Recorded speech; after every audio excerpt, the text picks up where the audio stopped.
Dumayo ng Mindanao para lang matikman uli ang Sutukil. Alas 4 ng madaling araw ang aking magiging flight papunta ng Butuan Airport. Inagahan ko na para hindi tayo malate. Sakto naman tayo sa oras. 1 oras at 10 minuto ang tagal ng biyahe natin patungo ng Butuan Airport. Wala naman naging aberya kaya nakarating tayo ng eksaktong 6:20 AM sa airport. Ang totoo niyan, kaya ako umuwi ng Mindanao ay hindi lang para tikman ang Sutukil, kundi mag-celebrate ng Christmas at New Year kasama ang pamilya ko. At habang inaantay ko na dumating yung aking motor na nirentahan, ay minabuti kong mag-almusal na muna dito sa loob ng airport para naman may lakas tayo sa ating biyahe patungo sa Tandag.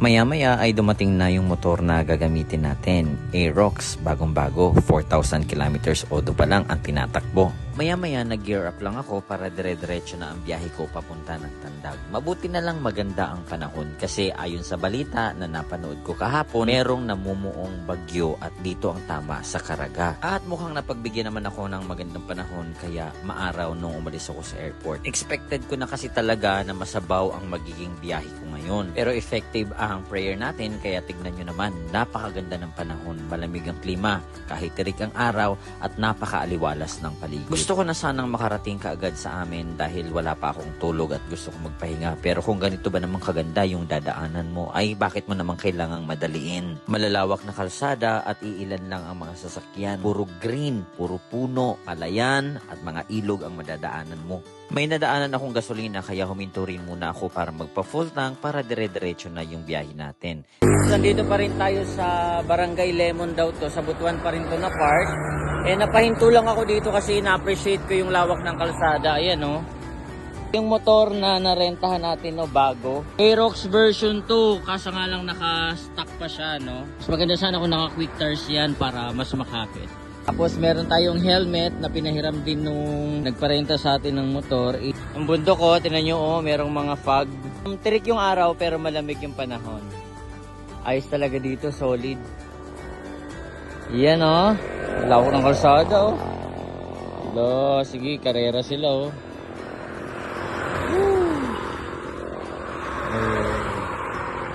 Matapos tumambay saglit at magpahangin sa bandang ito ay nag-gear up na din ako para tumuloy na.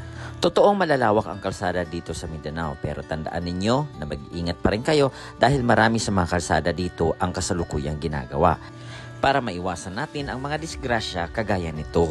Nung last na uwi ko dito sa Mindanao, marami ang nagpasalamat sa akin dahil kahit paano daw, dahil nalibot ko sila sa lugar nila na matagal na nilang hindi nabibisita. Kaya naman, ang ginawa ko sa abot ng aking makakaya ay dinaanan ko ang mga bayan na to at kinuhanan ko para naman kahit paano ay mabisita ninyo. Kaya naman kung isa ang lugar mo sa aking nadaanan ay i-comment mo na dyan. Nag-stop over lang ulit ako dito sa may Bayugan para naman kumain ng bibingka kung saan ako kumain ng bibingka nung last na uwi ko. Ilan pa sa mga lugar na nadaanan ko, halos 1.5 oras pa simula kung saan ako huminto bago ako makarating sa amin. At ito ang palatandaan na malapit ka na sa amin dahil ang kalsada, coastal road, kitang-kita mo yung dagat, napakalawak, napakaraming coconut, at mai-enjoy mo talaga.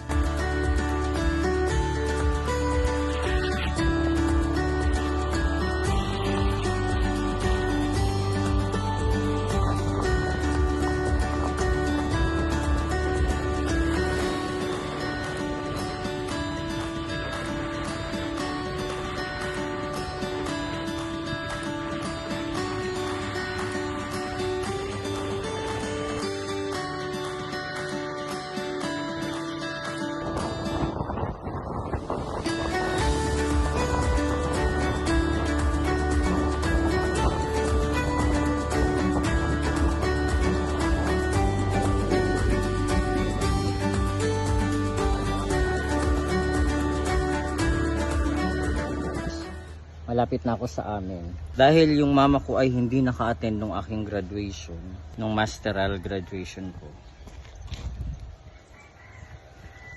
By the way, dumaan ako sa future farm. Yung lupa na to nasa likod namin, nabili namin. Isusuot natin yung toga. Pagtitripan natin si mama.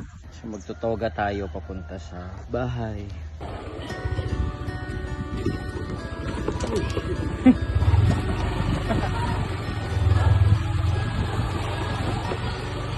na tayo.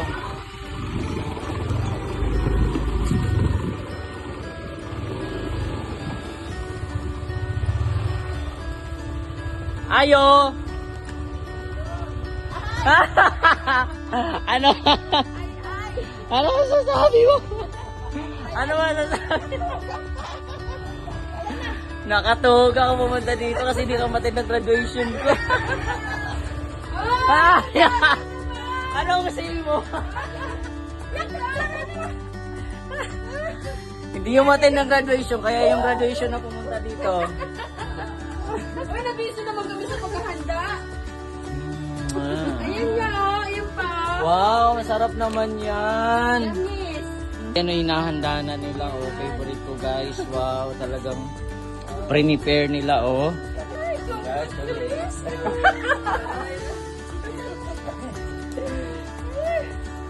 In celebration sa aking pagdating, nilutuan po nila ako ng sutukil. Ang sutukil po ay short for sugba, tula or tinulang isda, and kil for kilawin or kinilaw na isda. First day pa lang natin dito sa Mindanao at marami pa tayong araw na pagdadaanan. Kaya naman, stay tuned sa mga susunod nating adventure at mga kakainin na masasarap na lutong probinsya.